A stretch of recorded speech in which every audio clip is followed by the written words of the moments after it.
Ever since Formula E's existed, Formula One has not introduced a single race that's not in a city centre. So Formula E kind of created that change, and Formula One has copied that model. So for the last 2 years, we've had the best car in Formula E, and that's just facts, right? So we won more races, we've got more pole positions, got more fastest laps, and our car won 2 championships. Jaguar has produced the best Formula E car for the last 2 years. And we started this journey, can you go and be the best in the world? It's a lofty ambition, but we're kind of living proof that you can do that. One of the things that we're very proud of is that drivers don't need to bring any budget to race in Formula E. And why? You have to have a driver that's not just fast, but is really, really good at processing. And I don't think there's any other category in the world that has that. Formula One doesn't, IndyCar doesn't, NASCAR doesn't. It's the only category in motorsport where the driver pool is absolutely 100% professional, because we simply have to hire the best drivers we can get.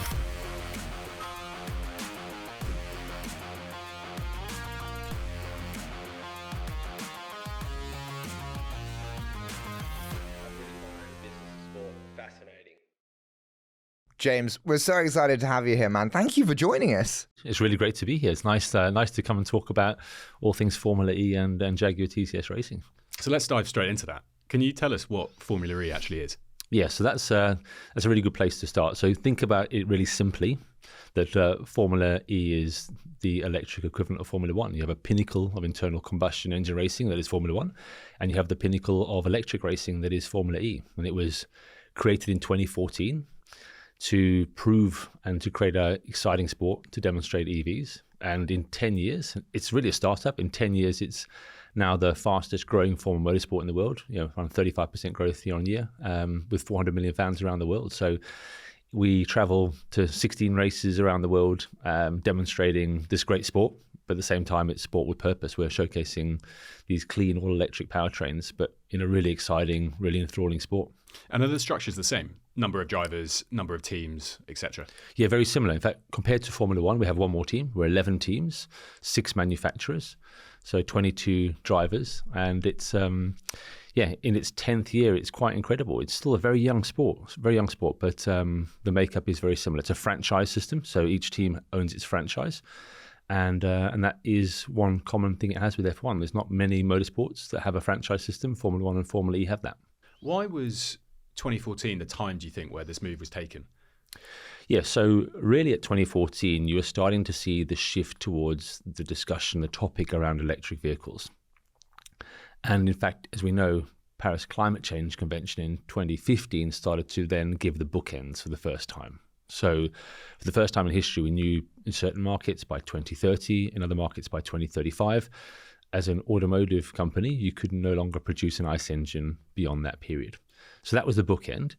But 2014, Formula E, a guy called Alejandro Agag and Jean Todt, then the president of the FIA, came together and decided to create this all-electric racing series, because they could see the trajectory was heading towards an increase in uptake of electric vehicles. And they saw regulations starting to come. So it was a year ahead of the curve. 2015 cemented that bookend, and the rest is history. And we do know the world is going through a transformation to the adoption of EVs, and the sport has grown in that very early phase. 10 years is nothing, is it? So that's where we are today. How much do you think motorsport at a top end, professional end, influences global consumer habits across an automotive industry? In its history, racing has always been at the forefront of driving trends in the automotive industry, particularly from a technology perspective, right? So if I use Jaguar as an example, we were the first car company to ever use a disc brake. We won Le Mans in 1954 with that technology, to go faster, to win, to have reliable stopping performance. And it's on every single road car in the world. And then you think of things like traction control, ABS, so anti-lock braking systems. These are all pioneered in racing first, and they've come on to cars that you and I drive. So it's always been at the forefront of pushing technology. Why? Because when you're trying to beat world-class competition, you have to look at every single area to beat your competition, and you seek advantage, and that comes through innovation. So the sport has always been at the forefront. And what we see with this latest generation of the sport, in particular with Formula E as a category in motorsport, is that we're pioneering electric vehicle technology, which, as we know, is the majority of R&D money from automotive manufacturers around the world is going into their electric powertrain tech. So we're at the forefront of that with Formula E. We're racing at the cutting edge, proving this technology. Can I ask then, just objective-wise, is the objective then to drive sales in electric vehicles for the core Jaguar brand? So the first thing, as a sport, it's just to create great sport, right? That's the first point. Now, the fact is it's all electric makes it relevant for us at JLR to be involved. So with Jaguar, we announced at the end of last year, we revealed our concept car Type 00, and we've announced that Jaguar is an all-electric modern luxury car company going forward. So for us, it's our Formula One, right? This is absolutely relevant for us. We do it to not only promote the brand, of course, but actually it's not the only reason. The kind of key reason is to develop new technologies. And I sit here as reigning world champions. We beat Porsche to the title last year. So on paper, we're the best in the world at racing electric cars as a team and as a manufacturer. So that's really important for us. We're developing tech, and there's lots of examples. And then, but also importantly for us, it's a corporate and a cultural thing, right? We want to inspire people to think about taking up EVs. We want to inspire our colleagues who are designing, developing the next generation of Jaguar, Range Rover, Discovery, Defender products, and we're inspiring what we're capable of. We started this journey. Can you go and be the best in the world? It's a lofty ambition, but we're kind of living proof that you can do that. So I just want to stay on the thread of the outsourced kind of R&D provider, because you said about kind of the technology that you create.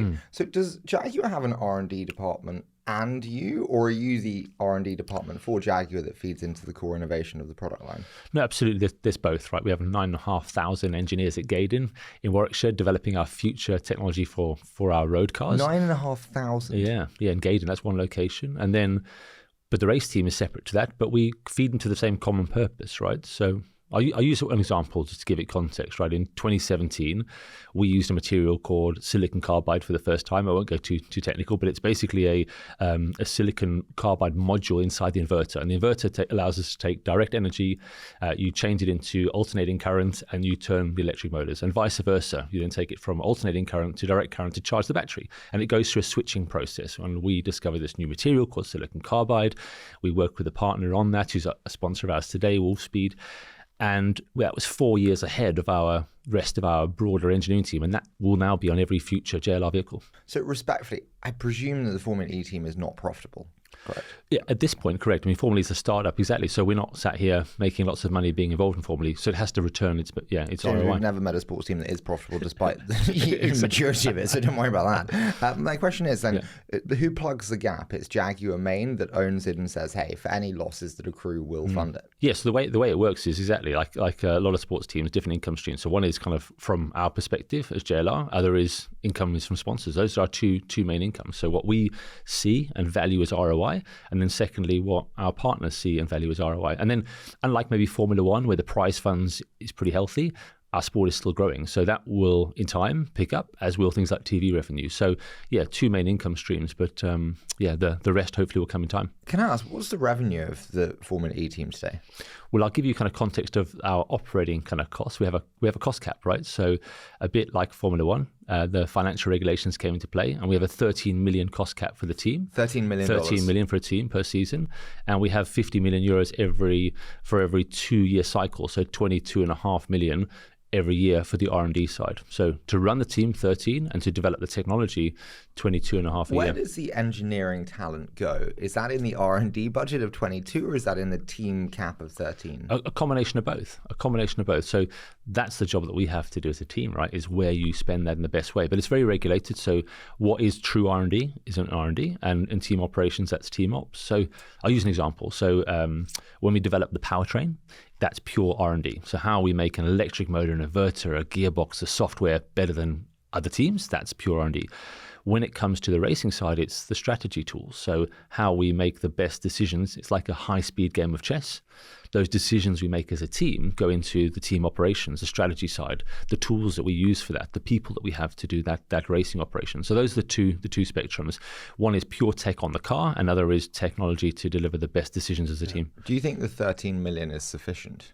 So where we are right now, yes, it's tight, I'll be really honest. And you see, Formula One numbers are far greater than that. What is Formula One numbers for context? So 150 cost cap million, but then they have a number of exclusions, which realistically probably take a Formula E team to closer to 300 million. So significantly, tenfold where we are. Yeah, but so for you, a driver salary is included in 13 million? Excluded like Formula One. Okay, so... Yeah. How much does a driver get paid? So without giving away trade secrets, Yeah, just kind of average. we're less than Formula One by some considerable margin. But I would say, the range is probably from around 500,000 to around 3 million, around that 2.5 million to 3 million, around that range. Got you. Including everything, right? Yeah. Oh, okay. That's including everything. Yeah, all the bonuses and everything that will go with that. And it really depends. I mean, you have drivers who absolutely at the top echelon are championship winners, and you have rookies that are coming into the sport at the lower end. What was the Claire Williams statement that really drove a lot of, not controversy? Well, they sold races. Yeah. Do you is that common in? So really, really good question. And that's what is amazing about our sport is Formula E. One of the things that we're very proud of is that drivers don't need to bring any budget to race in Formula E. And why? A couple of reasons. One is it's such a competitive set of technical regulations. And secondly, the cars are very complex with the way the regulations are. You have to have a driver that's not just fast, but is really, really good at processing. So there isn't a driver in Formula E that we're aware of that brings any money to race in Formula E. And I don't think there's any other category in the world that has that. Formula One doesn't. IndyCar doesn't. NASCAR doesn't. The World Endurance Championship doesn't. So as far as I'm aware, it's the only category of motorsport where the driver pool is absolutely 100% professional, because we simply have to hire the best drivers we can get. How different is it driving a Formula E car to another motorsport car? So the perspective I have, having run the team now for 8 years, is that the physicality is not quite where Formula One is. They have a lot more aero, a lot more downforce, a lot more mechanical grip with big slick tyres. So physically not quite as demanding, but mentally arguably more demanding, because the regulations that we are not allowed to do a lot of decisions for the driver in terms of make changes to the car without them realizing. In Formula E, the driver has to make all those changes behind the steering wheel. We don't know, for example, how much energy we have in the battery. We don't see that number until the fans see it on TV. So we have to create tools that tell us what we think that is. So the driver, if you listen to a onboard radio of a driver in a Formula E race, every lap, in fact, corner to corner, they're talking to the team. They're giving us an energy number. They're giving us feedback on the car, how it's handling, and we're telling them and working with them on decisions they need to make behind the steering wheel. So the kind of, I would say, the mental side of it is probably far more complex than any other category. Yeah. The reason I asked it then was just because, you're looking at budgets and you're looking at opportunities. People who grow up wanting to be racing drivers, they're driven by lots of different things. Now, could you feasibly learn to drive in Formula E and then move into Formula One? Yeah, and we've seen that. We've seen drivers like Nick de Vries go to Formula One from Formula E, and we've seen the opposite. We've seen drivers come from Formula One to Formula E. And what's really interesting is that the common denominator is that actually Formula E is probably an even harder challenge because it is such a challenging championship from technical and from a driver kind of performance perspective. So if you're looking at that R&D budget then, based on the cars that these individuals have to drive, really going into that, 22.5 million to deliver, how many cars do you... 2 cars. But when we started Formula E, didn't you have to have 2 cars per race? Yeah. As in, sorry, each driver had to have 2 cars. No, absolutely. And interesting on that one, yes. And the main reason for that is they decided to increase the race distance. They designed a car and then said, actually, we want to make a longer race. So they had to then basically fit 2 cars in to make that race distance correct. So that was the first generation. And we've basically tripled in power since the first generation. And we have the same race length, but our battery is smaller than ever before. So you go from something like a 52 kilowatt hour battery to where we are. Sometimes we use less than 30 kilowatt hours at some races. And the cars can do that whilst being nearly 3 times more powerful. And where are the majority of the costs in that R&D? It's mainly your powertrain development. We are at the cutting edge of developing new materials, new technologies, and it's the testing, the development, and the validation of those parts. That's where most of your money goes. And we are talking about very low volume. So we have our own 2 cars. As a championship, we also, as a manufacturer, so we're a manufacturer. We design and develop our own car, but we also then race. There's also pure customer teams in Formula E. So they are teams which don't produce a powertrain, and we are mandated to have to supply at least one other team. So in our case, it's the Envision team. So we have to produce 4 cars. So we have a very little number of cars, so we don't get a lot of economies of scale. Well, Zach Brown, we asked him, is it the car or is it the driver?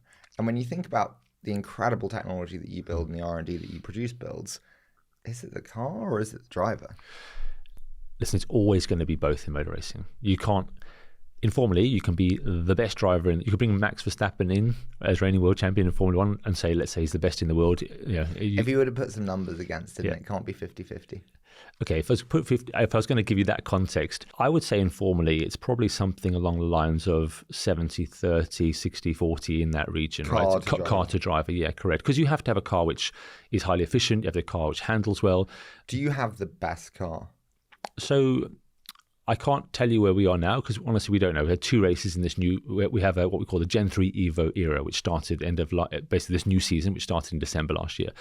But for the last 2 years, we've had the best car in Formula E, and that's just facts, right? So we won more races, we've got more pole positions, got more fastest laps, and our car won 2 championships. It won the championship 2 years ago with Envision, and it won the championship with us last year. So yeah, Jaguar has produced the best Formula E car for the last 2 years. Do you win more money as a team for winning championships? You do, yeah. How much do you win? Well, I can't reveal all our kind of championship secrets, and there's some of those things are confidential. However, we do win prize money, but it's nowhere near the quantum that you see in Formula One, and we are still at a startup. So, for example, if you win the championship, that's nowhere near covering your 13 million team operating costs only. Yeah. Okay, so let's remove the regulations. Yeah. If you doubled the budget, let's say, yes, it was 50 million a year. Yeah. What would you be able to significantly improve that car? Or would it actually not make a difference yet because the technology isn't there to spend that on?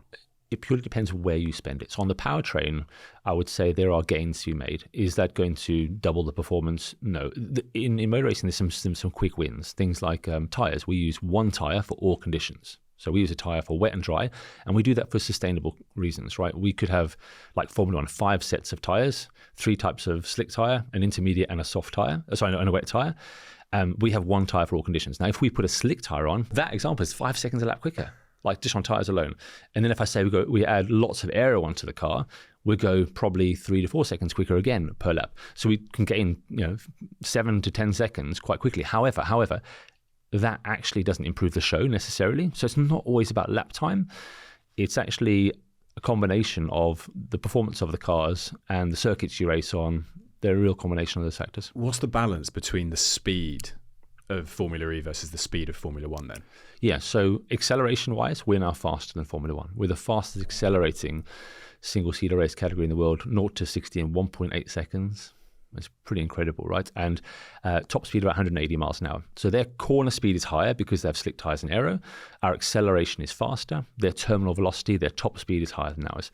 So, but to give you context, we are now 350 kilowatts, so around 500 horsepower. The car weighs just over 850 kilos, 860 kilos. And that's kind of what we call Generation 3 Evo. Gen 4, the next evolution of these cars, happens in 2026.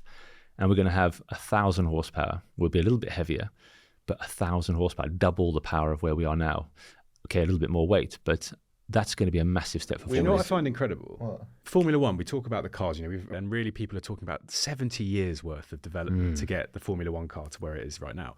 Well, you're talking about a Gen 4 car 10 years after a Gen 1 car was created, 3 years after the decision to create Formula E.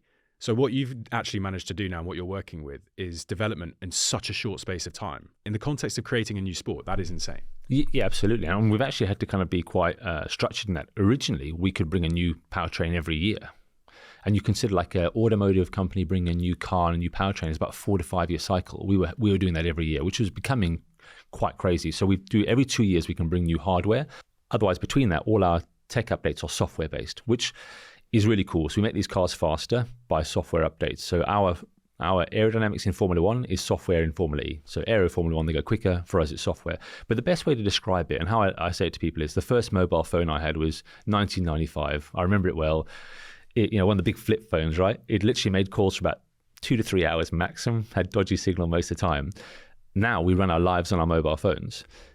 And electrification of the automotive industry and of our sport is no different. Once you put the might to the likes of JLR, Porsche, Nissan, and in the past, BMW, Audi, Mercedes, have all been in Formula E, you put investment into the tech at a sporting level where you're trying to beat each other, you not only massively accelerate the technology, but then on top of that, you look at the expenditure in automotive level in terms of the adoption of EVs. And it's the biggest spend for a car company at the moment is on their electric vehicle tech. So the first 10 years in Formula E has been incredible. The next 10 years is just, it's quite incredible to think what will come. So, go on, I guess we have to touch on it because we've been talking about Jaguar. There was, I guess, the now infamous rebrand towards the end of last year. You went there. Of which a few things sat at the heart of it. One of which, a massive half of it being a significant move to electric and a focus on the sustainability element of the brand. Where do you sit as the racing arm of Jaguar within that rebrand? Or can I be more unfair? When you saw the rebrand, Charlie said this to me upstairs before the show. I was like, I didn't get electric when I saw that advert. It just didn't shine through to me. When you watched the advert, did you go, oh, they mean electric? So I think the big thing for us internally in the company is that Jaguar had to change, right? It had to change. And so we always intended to be disruptive. And if you just simply look at it from the context of how many people were really thinking about Jaguar, that has completely changed. We're the most talked about brand in the world for best part of all of December, right? Mm-hmm. And now people understand. If you look at the metrics for that, we have more people looking at Jaguar. We had an increase in our views on our website, increase of people configuring Jaguars. So quite frankly... Sales down though. Well, we're in this what we call the sunset era of current Jaguar and the sunrise of new Jaguar. So do you not think it was badly timed though? Because you're not releasing until 2026, so you got a period of 2025 where you've got to sell the last sunset. That's hard. I guess there's more of a question to me of when I listen to you talk about the technology, to what extent is the value of Jaguar actually as a technology company, not as a car brand? So I think, and this is the point. Jaguar is. I'm really proud to be running the team for Jaguar. When I joined the company, my father always drove Jaguars.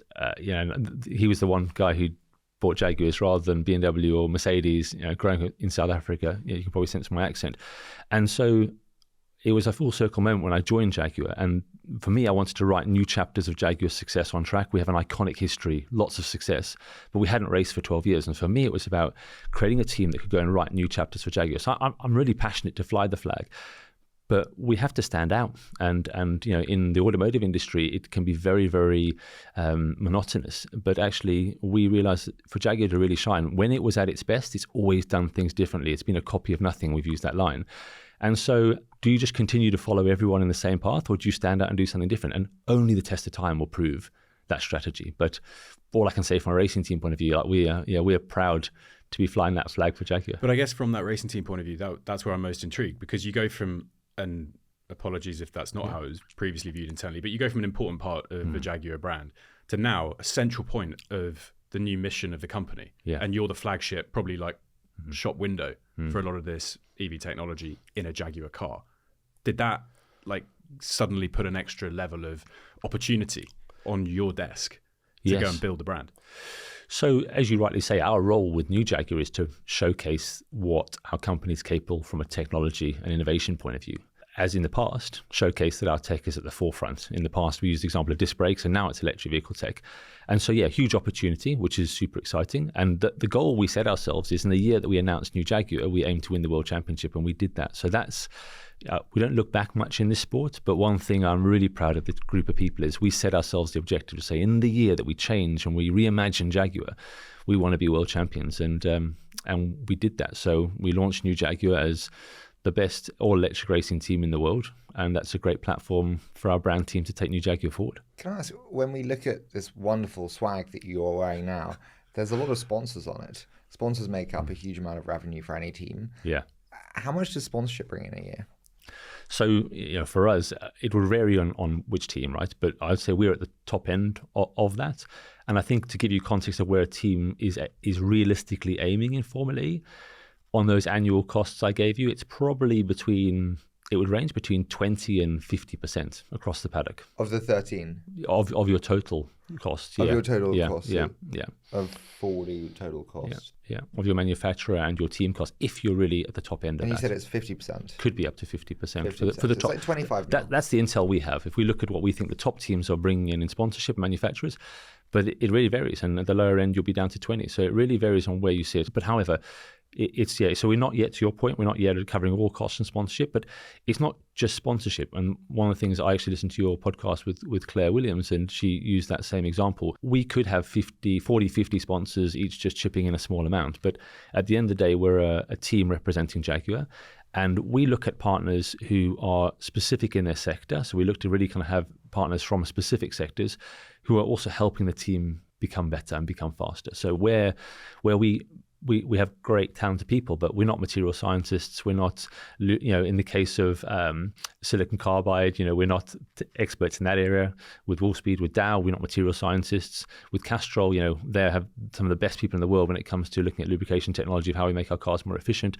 So each of our partners play a critical role, and TCS is a title partner, for example, helping us with things like digital twin technology. We bring the best partnerships, the best sectors, where we think we can gain performance as well. So it's a combination of they walk away with learnings, because we're the application experts is the best way to look at it.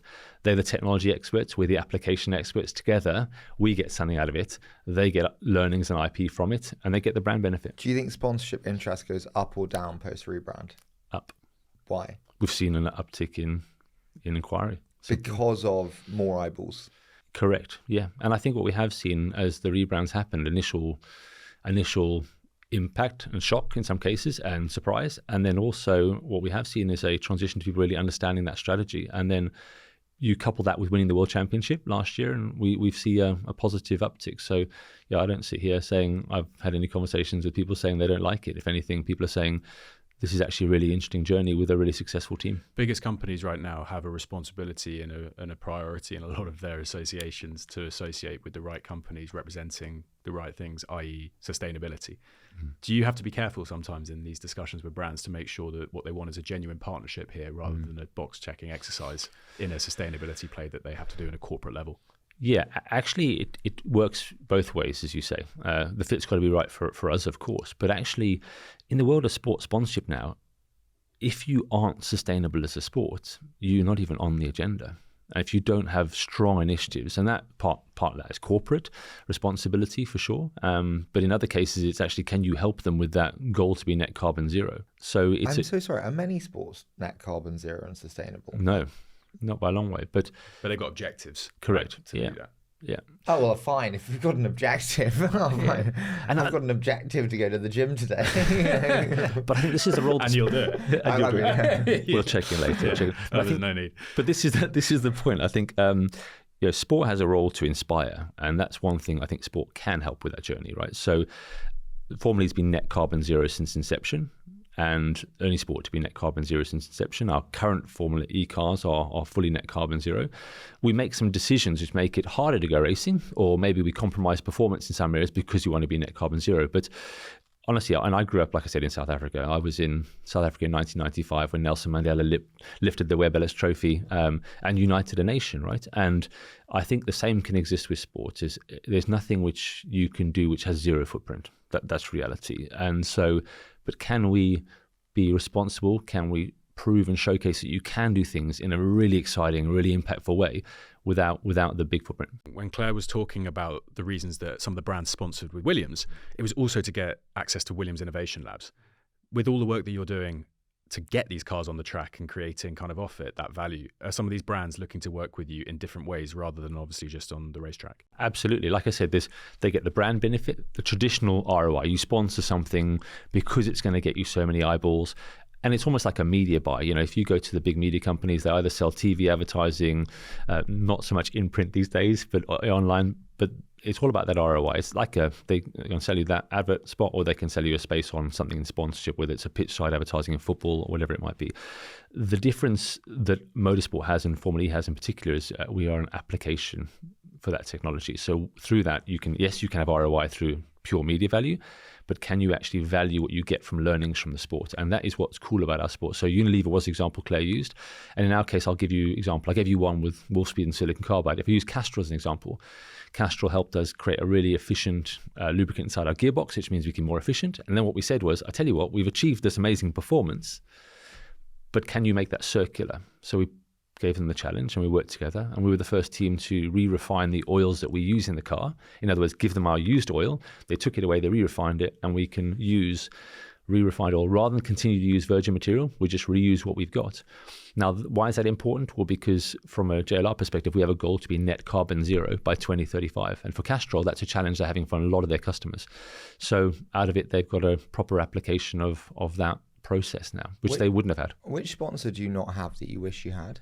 I think for us, a big B2C brands is still, we're a technology particularly driven sponsor sport at the moment, so technology partners mainly.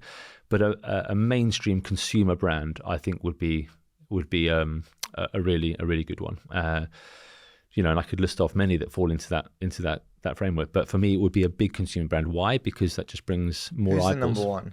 I mean, you go to the biggest brands in the world, the likes of Apple, Coca-Cola, and many others that you think would fit with your brand DNA. But from my perspective, it's that pure big B2C brand as a sports property would help us grow. Are you trying to speak to an audience, though, that maybe is slightly younger, slightly more aware, wants to interact with this type of sporting product, and therefore, from a brand perspective, you could go and target a brand that is actually smashing that in a different consumer product area to help you drive that? Yes. Absolutely. So for a start, our demographic is younger than Formula One. It tends to be a younger audience. It tends to be early adopters because people want to try new things, and Formula E appeals to that. And it's interesting. I was talking to my godson actually, and he's building a computer at the moment, and we're talking about NVIDIA, and companies like that are just they are incredible what they're achieving, the technology they have. So there's so many opportunity for brands that would open that door, but it's not the obvious one. Sometimes it's, as a generation, we have to sometimes look to our younger generation and say, what is the brand that really appeals and why? And it really varies. Do you worry about the lack of TikTokification of racing? And what I mean by that is, like, if you look at tennis, scoring a goal in football, there are short moments of catalysts of excitement. In racing, it's harder because it's kind of a continuous flow, and it doesn't lend itself that well to short form. Does that worry you? So I would actually probably come back on that and say that is where the sport's changing the most. So how we digest the sport, Drive to Survive, great example. That has transformed Formula One. Totally. That fact is that people want to know the racing is going to happen. The results are going to be there. People can follow that. What they actually also want to know is what's happening behind the scenes. And the context of Drive to Survive is drivers trying to simply survive and keep their racing seats, right? Highly in demand seats, in which case some are actually even bringing money to sit in is the irony, right? But they're fighting to keep those seats.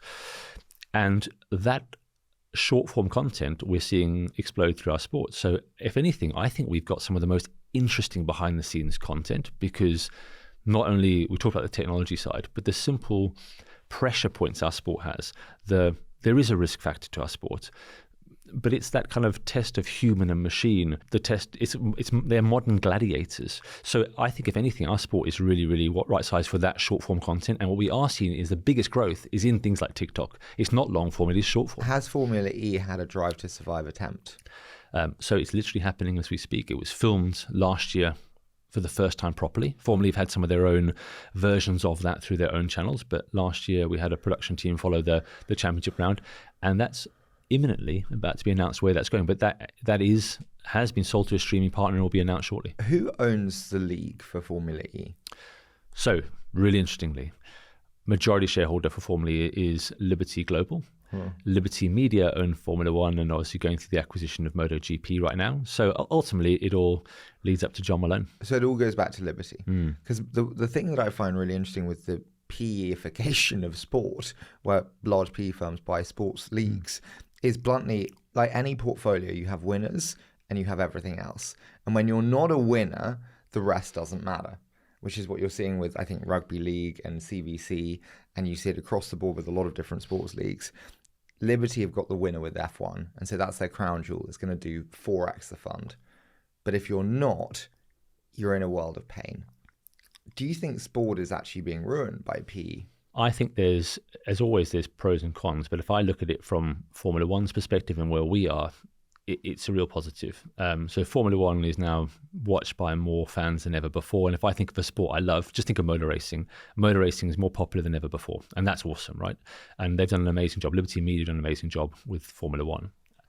Liberty Global buying the majority share of Formula E is super exciting. And as a result, we're about to hear soon who's going to stream the behind-the-scenes documentary. The investment is there to grow our sport. And I think from that... Do they put cash into each team then on top of buying the league? Not into each team, but in terms of investing and growing. If I use an example, I think Liberty Media spent $500 million on the Vegas race. That race would never have happened before if it wasn't for that structure of ownership.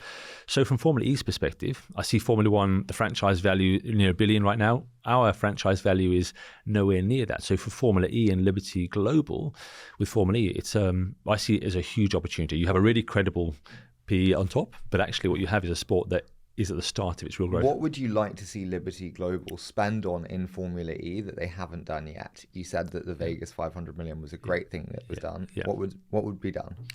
It's the same core ingredients that Liberty Media spent in Formula One, right? It's where we race, bringing a fantastic calendar that's consistent with dates in major cities of the world.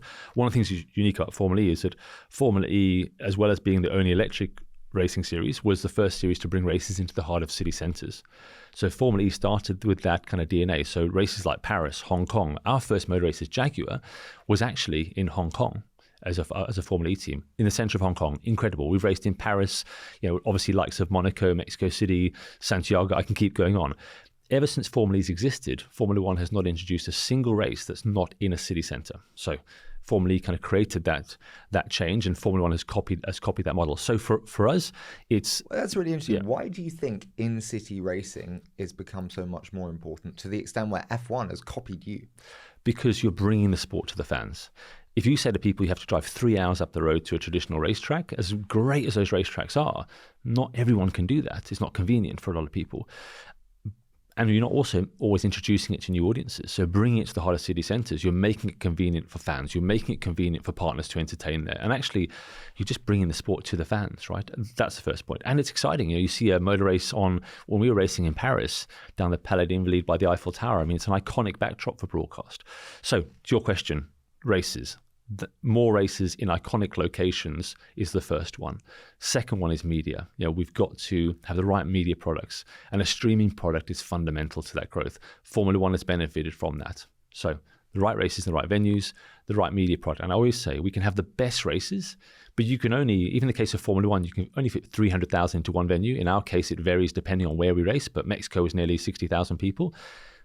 But that's not many people. What's most important, the coalface of our industry, actually is broadcast.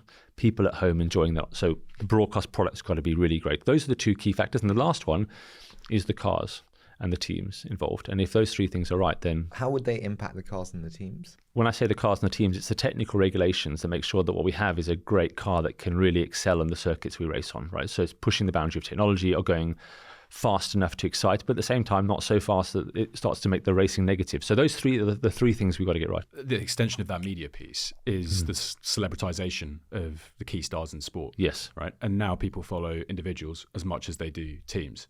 So as part of this process, what do you do to try and elevate the driver status to get people to tune in to watch them and see them as much as they just want to watch a race? Yeah, so that's that's the phase we're in. As a startup sport, only 10 years old, our gladiators are still relatively unknown compared to Formula One. The Max and the Lewises. We have drivers which are arguably as talented, but the profiles have to grow. So that's where we are. The question is, to what extent is it the responsibility of the driver or the team? That's the real question to me. And I think it's down to the driver, personally. You can add that as a benefit, and that's why the best drivers should come to you. But to me, it's the driver's responsibility. And it's actually driver ignorance if they don't want to create their own personal brand because they're just capping their own personal incomes. Yeah, but there's always a centralized element to that. Fine, I agree on a TikTok basis where then that is your content that you're creating on a platform. However, the biggest value increase for drivers in Formula One was still a centralized deal with Topco Formula One to create a TV series that took the helmet off the driver and put them on Netflix. I'll play referee and say you're both right. I think you're both right. The people who have made a fantastic living off of these incredible social media platforms put in a huge amount of effort, right? That doesn't come for free, and that doesn't come without effort, like everything in life. But at the same time, if your natural audience is bigger because of what the sports rights holder is doing, then you reach a larger audience. So it's both, and there's no silver bullet in a lot of things in life. And in the case of popularity and of fan growth, it's a combination of all those factors. What needs to happen for the distribution of Formula E to move from early adopter to, as we call in technology, crossing the chasm to mainstream adoption? So firstly, there's a bit of time elements. And if I think of startup sports, the one that stands out is UFC. And people still think UFC is quite a young sport. It's not. It's over, I don't know my exact facts here, but it's at least over 30 years old, right, as a sport. but people think of it as a startup, and it's not. Formula E is only 10 years old. So where we are with 400 million fans after 10 years, the objective is to grow that to 1 billion fans by 2030. 1 billion fans? Yeah, around the world. That's the objective that Formula E have, to get towards that number. So from that perspective, it really is a number of things. One, we have a big shift in the industry moving towards electric vehicle technology, and that's going to help, right? The cars that most people are driving becoming electric means that the sport becomes more relevant than any other category in the world. So that's one. But it's down to all these factors we're talking about. It's making sure we make our sport as accessible as possible to as many people. Because if I say watch a Formula E race, I'm pretty confident, and I'm not an arrogant person by any means. But if I say come watch a race with us, and you look at something like Monaco, where you have over 40 overtakes for the lead, and you have a pinnacle of our sport, which is amazing. I love Formula One. It's super exciting. But they maybe have 1 or 2 if that overtakes the lead somewhere like Monaco. We have 40. So our sport is hugely entertaining. That's the technical regulations, like I said. Sometimes going so fast means that actually you make it too difficult. And if I say to you, how fast is a Formula One car? You don't know exactly, right? It looks impressive, but you don't know exactly how. Are they going faster now or slower than before?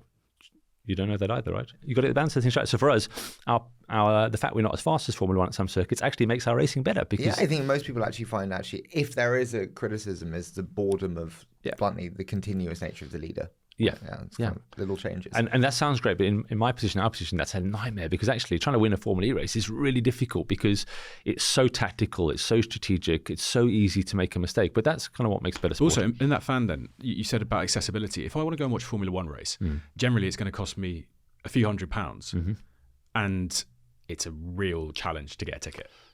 How has Formula E got a more accessible product here? Have they got a better price point on tickets to bring people into the races? Yeah, absolutely. And like I said, I absolutely love Formula One, and it's an amazing sport. But it is, as you said, is expensive for families, particularly to come watch, and that's why we probably see more of a family demographic following Formula E.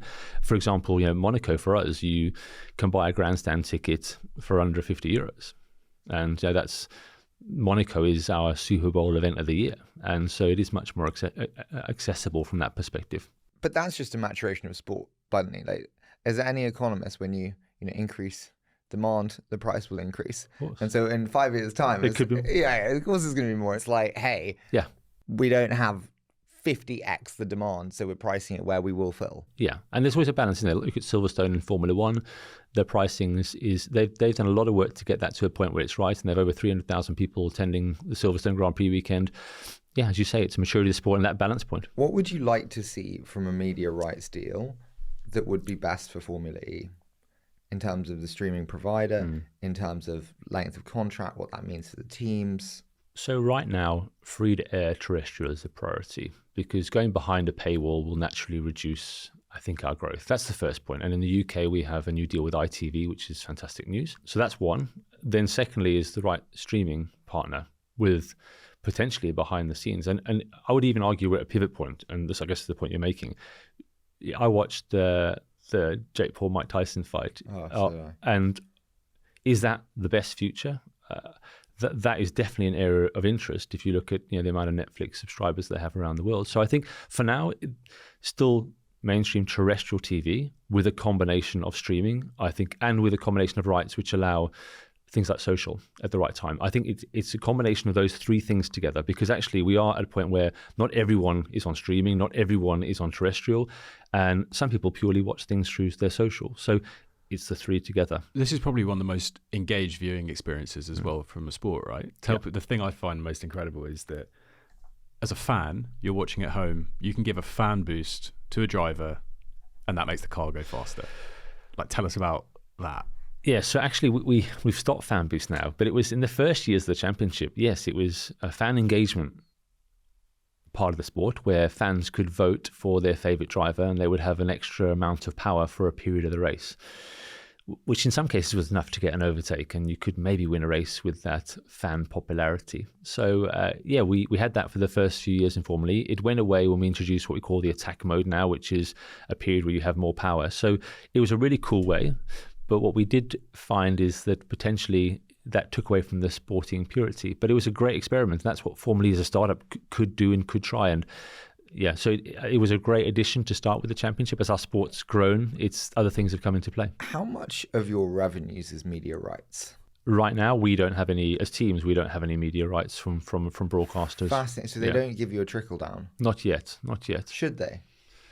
In the future, we'd love to, but we have to be realistic, right? And I always say this, for the success of our sport, we have to have a healthy promoter, healthy race venues, and healthy teams and manufacturers. It needs all three. So that's kind of where we are. And we have an ongoing dialogue. In Formula One, do they? In Formula One, they do. They do. But that's 75 years plus of sport, right? So right now, we're at the point where, in Formula E, and you should have Jeff Dodds come on. He's CEO of Formula E and doing a fantastic job growing our sport. And we have a lot of dialogue. So that's always a case of those three stakeholders have to be healthy. There's no point having really healthy teams and an unhealthy promoter financially, or vice versa. So as our sport grows, as those revenues increase, that share of those revenues across those three stakeholders is what will be key to success. Can I ask, in terms of like global interest, how do you think about where you are not big today but need to be big?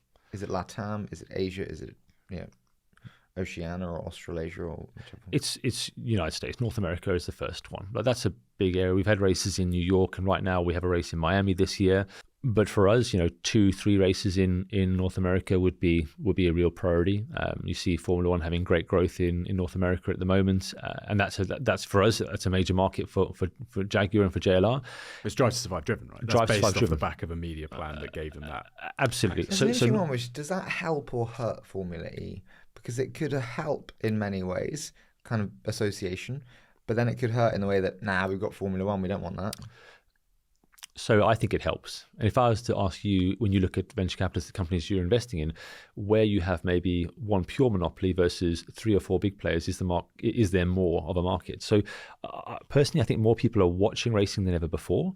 And then some people are saying, what else exists in motorsport that I might be interested in? So I think it's a positive thing as things stand right now. Is the goal of Formula E to be the biggest motorsport product in the world? Are you in competition with Formula One?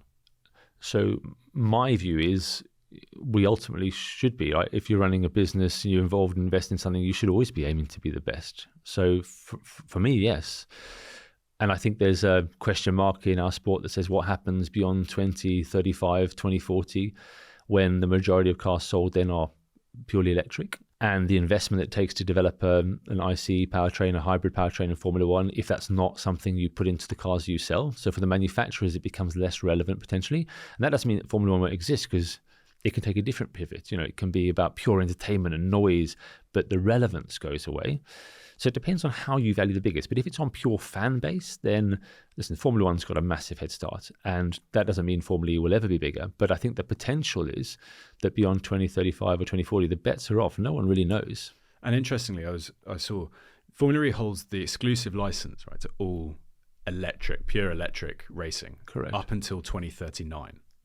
So if anyone, let's say Formula One recognizes this and wants to start putting an electric plan or strategy in place, they actually can't. They could do hybrid, but they couldn't go and eat your lunch. Correct. They can't become full electric. Correct. And even then, Formula operations, Formula Holdings, they have the renewal options on that for the future. Exactly. So Formula One can't become fully electric, and that's what Formula E have as a unique USP. So that's the interesting thing for the future. And so I do think that right now the series run in parallel really, really well. Formula One is this giant.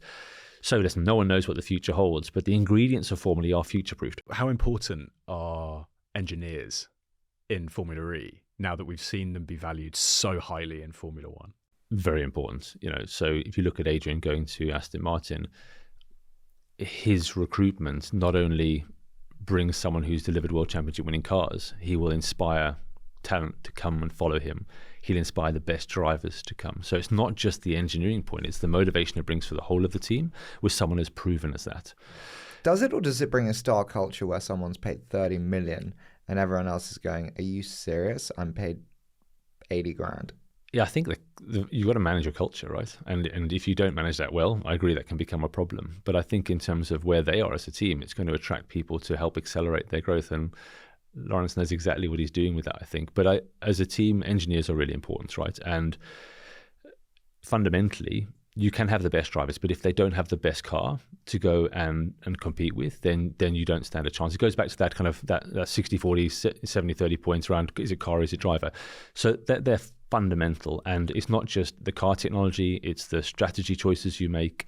So yes, but listen, I always say everyone in the team is critical, and I mean that. You can have the best engineers and you can have an incredible car, but if commercially you're terrible and you don't promote your team very well and you don't have a good commercial team, so everyone makes the team faster. There's some people have a greater immediate weighting to the performance, but like long-term performance, that's a broad spectrum, and everyone plays a part. When you look at the budget today, what do you spend on that you wish you didn't spend on? I wish we could travel around the world for free. Freight is always really expensive, right? Is travel a huge part of the budget? Travel's a huge part of the budget, yeah. Like 10, 20, 30, 50%, just broad strokes. Yeah, I mean, broad strokes, a lot of our costs under our team costs alone are purely fixed costs. There's no variable there. Largely, it's basically the cost of moving. So of that 13 million, just simply moving the team, you are a large percentage of that. Over 50% of that is in fixed costs, and that's things like travel. So yeah, moving around, if we could find really very cheap ways of moving around the world, that would be a game changer. How many people move to each race?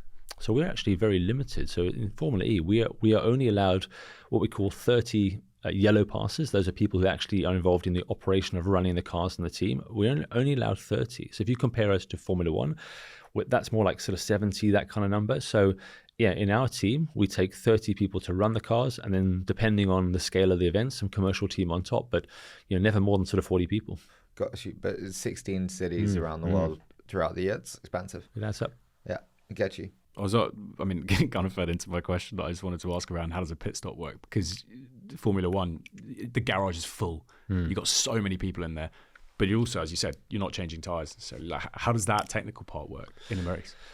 So actually, the next race in Jeddah in Saudi Arabia, we have 2 races there. The second race will be the first time that we have a pit stop in this new era. We're going to do fast charging. So the cars will come in. We plug in an ultra fast charger, 600 kilowatts. So we're going back to pit stops. I wish it worked on my phone. Yeah, we can help you out. We can give you some tips along the way. No, but I think it's a really good question. So from our perspective, strategy is a big part of it. So inside the garage, we have an engineering team that is working to make sure the cars are performing to their best ability. We're making the best decisions in what we do in the strategy in the race. So we have, each driver has a race engineer. They're the one you hear on the radio talking to them, the only one that can talk to the driver, because we're funneling lots of information and the race engineer decides what's important. You have a performance engineer who's helping them with the key data, informing the race engineer with the key data to inform the driver, and together they work out what they communicate to the driver. And we have a strategy engineer, and that person's the game of chess, right? They're the ones who are working out when we overtake, when we defend, etc. Then we have powertrain engineers, and really interestingly, wherever we are in the world, we have a remote operations room back in Oxford that is basically helping that team. And that we come to the number of people that travel around the world. One way we've managed that is we've limited it to 30, but we've allowed an operations room, therefore has allowed an operations room back in your home country, where we actually have a team.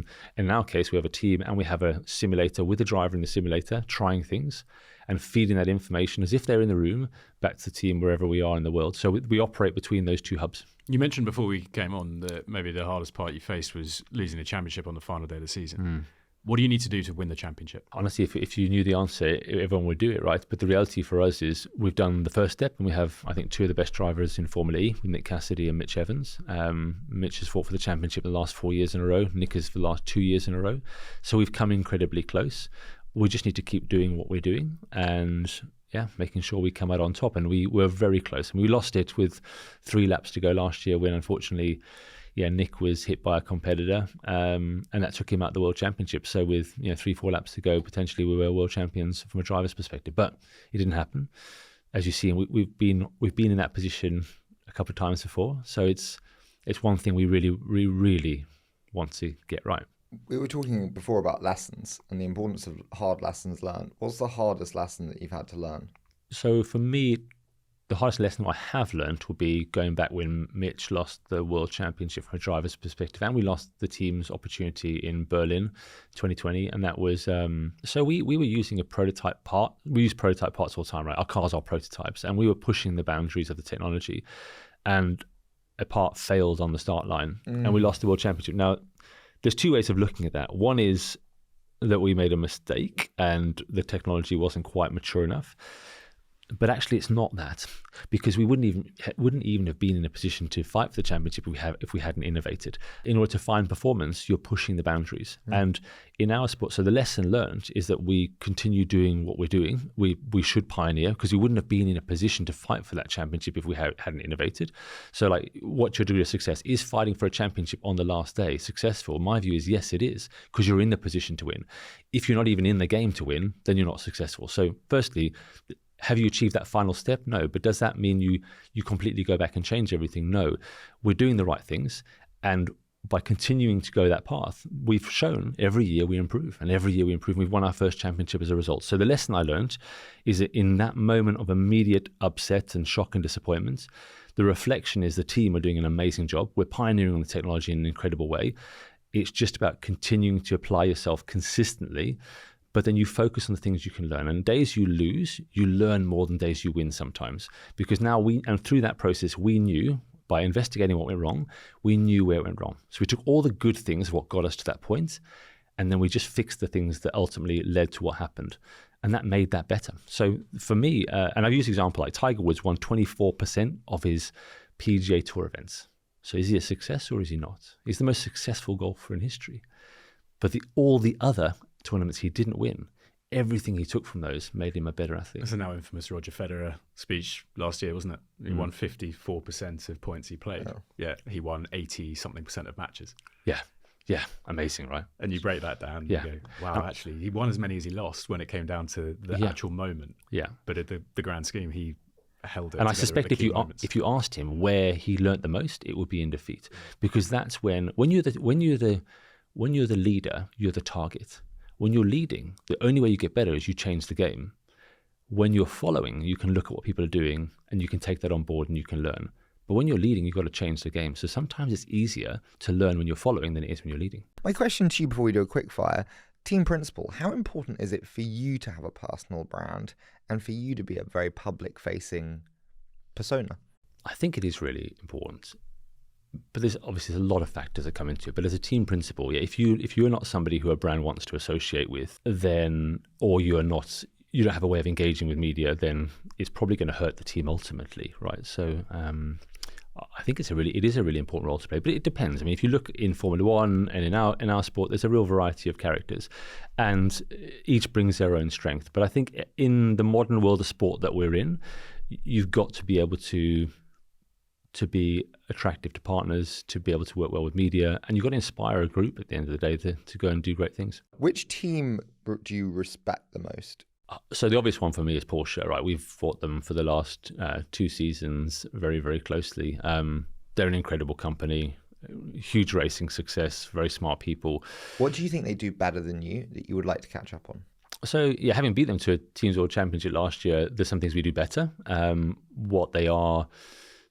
They have a lot of experience, and I think that's one thing that we are. We only have one racing program, that's Formula E for Jaguar. They do a variety of categories, so they have a bit of an advantage in the sense they race in Formula E, the World Endurance Championship, and lots of other kind of categories of racing. So they have a lot of that. What that means is they have an incredibly large structure and they can benefit from. And so how we can look. Is that allowed? Isn't that a way to beat cost caps if you have like transferable knowledge from different entities?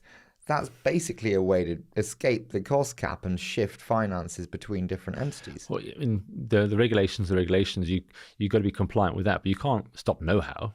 Like, if I work from one project and I walk into another, that's not regulated, right? If I spend 8 foundation years developing one category racing, I come with that strength to the Formula E team. So that's the one strength they have. So structurally, how they've done that is admirable, and they're very organised. They're very, very organised in their operations. But genuinely, I think as a group of people, they're incredibly focused, and that's really, I admire that. I admire how dedicated and how focused they are. I admire their winning mentality.